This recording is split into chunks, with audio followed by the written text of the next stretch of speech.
Here's a quick little fun fact before I get into my recap of the latest episode of The Last of Us. Apparently, they had my son Josh Peck featuring in this episode. When I tell y'all, I genuinely had no idea it was bro playing this asshole telling the story at the beginning of the episode. It was just so random, too. Like, he's up out of there in like the first 2 to 3 minutes of the episode. Shout out my boy Josh Peck, though, Nickelodeon legend. Shit, I put him up there, my Nickelodeon, my Rushmore. Argue with Dan Schneider about that one. Josh Peck lays aside. Y'all see the backdrop. Y'all already know we're here to talk about. The latest entry in The Last of Us Season 2 is finally here for our viewing pleasure. And I gotta say, this episode was really tough. I especially loved the vibes between Dina and Ellie in this episode. Oh my god. The chemistry and bond that they continue to gradually build just felt so genuine. Like, Dina was already a ride or die, but after the events of this episode, Shorty's really locked in. She's committed. Love the scenes towards the end of the episode too, where we see Ellie get bit. We see Ellie pleading with Dina to not shoot her despite her prior knowledge of what happens when people get bit. It's over with for them, but Dina trusts Ellie's words here, and we see the payoff at the end. We see that this vulnerable moment for Ellie allows her to have her vulnerable moment when she tells her that she's pregnant, and the whole thing is just so great. I really just love their scenes together throughout this whole series. HBO is cooking with their relationship. Okay, Dina and Ellie glaze aside. We see the beef between the Seraphites and the WLF continue to cook in this episode. Animosity is astounding on both ends. We see Isaac do what he did to the Seraphite in this episode, but then we also see in the same episode Ellie and Dina pull up on a group of WLF soldiers who have been hung up, guts exposed and everything. It's a literally nasty work. Obviously, we get more connections to the game. We see this interaction right here. The character of Isaac making his return. Apparently, I did not remember bro from the game. Genuinely thought bro was a whole new character, but apparently the actor who's playing him actually played him in the game, so that's lit. I love seeing when they can get that right, man. I love seeing in season 1 we had Ellie's voice actor play her mom in the show. It's a great full circle kind of thing, but I'm gonna stop yapping about this great episode and let y'all know what y'all gotta do before I continue yapping about the episode. And that is to like, comment, share, subscribe, do all those things. Intermission aside, we just go keep on free flowing with this recap. Blame Josh Peck being in this episode. I had to point out the fact that my son was in it. Since we talking about Josh again, let's just go to the very beginning of this episode. We see this FEDRA group traveling through Seattle 10 years before the events of the present day. We got FEDRA being assholes as we know them to be. Josh gets to telling a story about how one of his higher-ups did what they call a voter foul for something that the person was barely even in the wrong for. One of the members of the convoy asks why did he call him a voter, to which he says he don't know, just cuz. And it's then that we get introduced to Isaac's character, who explains the reason they're called voters is because back in the day, FEDRA took away this group of people's right to vote, and it's supposed to be a joke on them. Shit is really foul, to be honest. Josh tries to get back at Isaac's graces, talking about he didn't know any better, and Isaac says, of course, you're thoughtless. I said, damn, my boy fried him. It's here where the armored truck runs into some civilians in the street. It's a big group of people. We know no regular group of civilians is walking up on a tank like that, so Isaac goes out to investigate. Brings one of the men on the truck with him to see what's going on, and it looks like these people are part of the WLF. I was conversating with this lady whose name I'm not remembering at this moment. They don't really talk much. I guess what's understood don't need to be said. With some if you know, you know mixed in there, because I definitely didn't expect what would have happened next to have happened. My son walks back to the same truck that he and the other soldier exited, pulls the clip off of a grenade and throws it into the armored truck, blowing Josh Peck and his other colleagues to smithereens. Rest in peace to Josh Peck's character. My boy probably only had 3 minutes of screen time, but he did what he needed to do with that 3 minutes. We see the soldier he asked to come out of the truck absolutely shook at this, before Isaac shakes the lady's hand and tells him to make a decision. We fast forward 10 years later to see that Isaac is torturing a Seraphite currently. My son gets to talking about these pots and pans or whatever, how copper burns faster than other pieces of metal or whatever. Malveres, all this shit. Basically just talking about what he would do to impress women back in the day. He didn't have the best conversation game, but one thing he could do is cook. As he proceeds to do to this Seraphite that he has held hostage in the same room, trying to get information on their hideout so that they could wipe him out. I'm like, damn, y'all didn't do enough in the last episode? I mean, the Seraphites must have ran up on y'all crazy if y'all don't want to do them like this. Which I just can't believe in good faith, because you yourself, Isaac, said that they are running out here with bows and arrows. Meanwhile, y'all have some automatic machine guns and Uzis, so what are you worried about these people for? But based on the Seraphite's reaction, he has a couple things to worry about. For starters, they are not budging. Despite being burned and brutalized throughout this encounter, they are not giving up any information on their group. They said the real ones, you gotta respect it. The one thing this Seraphite said that absolutely pissed Isaac off, leading him to put a bullet in his head, was something along the lines of, No matter how many times y'all pack us up like this, interrogate us to this degree, we never switch up on our people. I cannot say the same for y'all. Because when y'all come to us, we make y'all boys switch up. That shit was crazy. My son really stood on business. I don't even know how true that was, but just the way he said it, he had me believing him. Now, these last 10 years must have been long, cold, and brutal because boy that Isaac pulled out the truck with him is a completely different man now. His reaction to Isaac doing what he did to the Seraphite was OD. Son talk about it's what the scar gets. I'm like, damn. Would have thought it was one of them that blew up all your mans in that truck. All that said though, I'm definitely looking forward to seeing where this Seraphite and WLF exchange goes throughout this season. I think the show is doing a great job of building up this genuine animosity between these two groups that the game just didn't deliver on. I do hope we get some more insight on Isaac and his motivations as the season progresses as well. It's good to see bro be on this timing, I guess, but like, why? I'm also trying to see how the hell the Seraphites got the WLF this tight. It's no way it's just because they worship a higher power, but how did they catch them soldiers lacking like that too? Let's us pray they find an excuse to expend on all these things because I'm here for it. Alright, now getting back to the bulk of the episode, we have Dina and Ellie traveling through Seattle on day one. And before they start their travel, we see Dina in this pharmacy looking setting, looking through different forms of medication. Before she comes up on a pregnancy test that she puts to the test, no pun intended. Now we see later on in the episode that Dina is fully aware that she's pregnant because she's tried not one, not two, but about 10 different pregnancy tests, give or take, as they've been traveling. Something that I feel was probably completely unintentional by the show writers is the fact that Dina has all these forms of proof and verification that she's actually pregnant to provide to Ellie to show that she's not capping about this very serious situation, which also coincides with Ellie telling Dina later on in the episode that she's immune and been immune this whole time for multiple years now. We see Ellie and Dina traveling through a quaint part of Seattle. They got pride paintings on their walls. They having a great conversation while they traveling. I'm not gonna lie, this shit looking like a breeze so far. At the rate they going, they about to get Abby and all her friends up off the board and get back home before day 2 even starts. But we already know that path to revenge is not gonna be that easy, no sir. Dina and Ellie continue to progress through Seattle, but they see a tower at the top of this tall ass hill with WLF on there, indicating that somebody's probably watching from the top of that tower and will see them if they pull up, giving up their location. So they decide to stay low for a little bit, go in this music store and wait for nightfall before they continue to progress in their journey. Here we see all these different instruments that they don't really care about playing, despite the fact that clickers can just pull up at any moment. That's one thing I also liked about this episode is the fact that the beginning of it is very calm, and it lets you sit in this calm for a long time. But it won't be like that for long, I promise you that.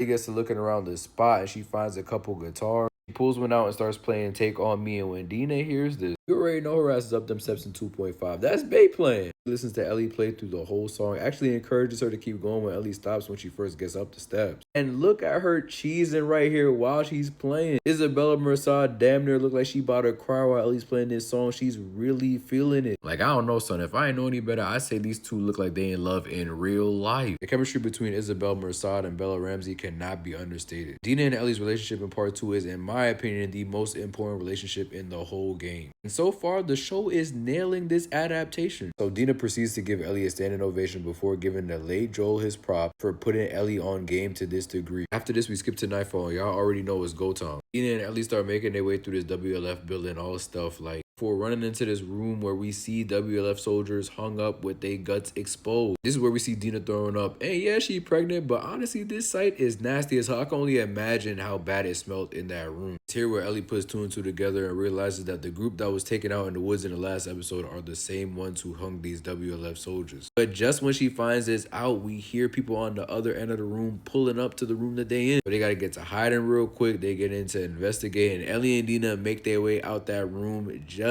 in the nick of time. Not gonna lie, shit felt real plot armor-esque, but I'm gonna let it slide because the stealth and communication between these two in this scene was A1. Get to the next room, they try to make their way out the building, breaking this window without making much noise, but it ends up not mattering because one of the WLF soldiers runs up on Ellie's about to take her out, which I already know Ride or Die Dina was not about to let that happen. Fortunately, she shoots the soldier, attracting the other soldiers. They make their way out the building through the window, go to this whole other building. That's when you think the coast is clear. They barely even have time to breathe because soldiers are coming in from the other end. And as if the situation wasn't bad enough as is, we start hearing clicking in the back. Dina ran out of fingers to count the number of clicks going on in the background. I already knew they was about to be in for a bad time. And clickers start rushing them and a full-on chase ensued. Boy, I felt like I was in that train station with them. Ellie and Dina literally running for their lives. And shout out to the clickers in this scene. They really applying pressure. Obviously, being a fan of the game, I knew Ellie was gonna get bit at some point, and I kept on saying she's gonna get bit, she's gonna get bit. And it didn't happen until they got to that damn turnstile door, where Ellie selflessly throws her arm directly into Clicker's mouth to avoid her fine shit from getting bit. Before they could even process this, they run into the same theater that they ran into in the game. And it's here where Dina holds the gun up at Ellie, obviously conflicted, not wanting to shoot, understanding that she got bit, so she gotta go. That's when Ellie reveals to her that she's been immune this whole time, and Dina just has to trust that she's telling the truth. She finds it in herself to trust her before telling her she's pregnant before they get to making love, which surprised me. But it worked, so I'm not mad at it. Ellie about to be a pops. I feel like a proud big brother right now. The wholesome moment ends premature when they hear Nora's name called on the radio. Looking forward to what day 2 holds for them after the insane day 1 they just had.